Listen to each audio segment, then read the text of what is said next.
না, এই বিষয়ে আসলে আমরা এখন এই মুহূর্তে বলতে পারতেছি না কিছু। আমরা একটা সংবাদ পাইছি আনুমানিক 4:22 বা 23 এই দিকে তো সংবাদ পাইছি যে এখানে একটা আগুন ধরছে কারা অধিদপ্তরের পাশে।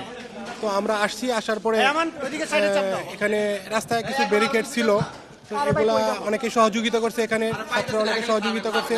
পরে আমরা এখানে আসছি, আসার পরে আর ভিতরে ঢোকার মতো পরিবেশ ছিল না। তারপরে এখন আপনাদের সাথে ঢোকার পরে দেখলাম যে এখানে আগুন নিবানোর মতো কিছু নাই। ঠিক আছে, এই পর্যন্তই আর কি। আমরা বাইরে অপেক্ষা করছি। যদি না, এই বিষয়টা আসলে আমি বলতে পারবো না এখন, এটা বলার মতো এ নাই। এটা কে বা কার আমি বলতে পারবো না। এখানে তো রাতে কত লোকজনই থাকে। আমরা চিত্র দেখেছি, রাস্তায় কয়েক জায়গায় ব্যারিকেড ছিল, আমাদের আসা একটু সমস্যা হয়েছিল, পরে অনেকে সহযোগিতা করছে এখানে। আপনাদের কি মনে হচ্ছে আগুন কি ধরানো হয়েছে নাকি লেগে না, গেছে? এই বিষয়টা আসলে এখন বলতে পারতেছি না, সরি।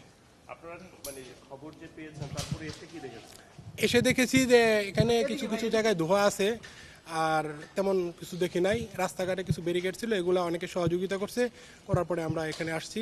আসার পরে ভিতরে আর ঢোকার মতো পরিবেশ ছিল না আর কি। গতকাল ঠিক রাত কয়টা থেকে আপনার খবর পান? আমরা আনুমানিক 4:22 এরকম দিকে। তখন ওখানে তো মানে এটা তো অনেকটা পুড়েছে বলে মনে হচ্ছে। ততক্ষণ আসলে ভিতরে আমরা প্রবেশ করতে পারি নাই, যার জন্য বলতে পারছি না। আমরা আসলে তেমন কিছু করতে পারি নাই, কারণ ভিতরে ঢুকতে না পারলে তো আমরা আগুনটা নিভাইতে পারবি না এভাবে। ঠিক আছে, এখানে ওই গেটগুলোতে তালা দেওয়া ছিল,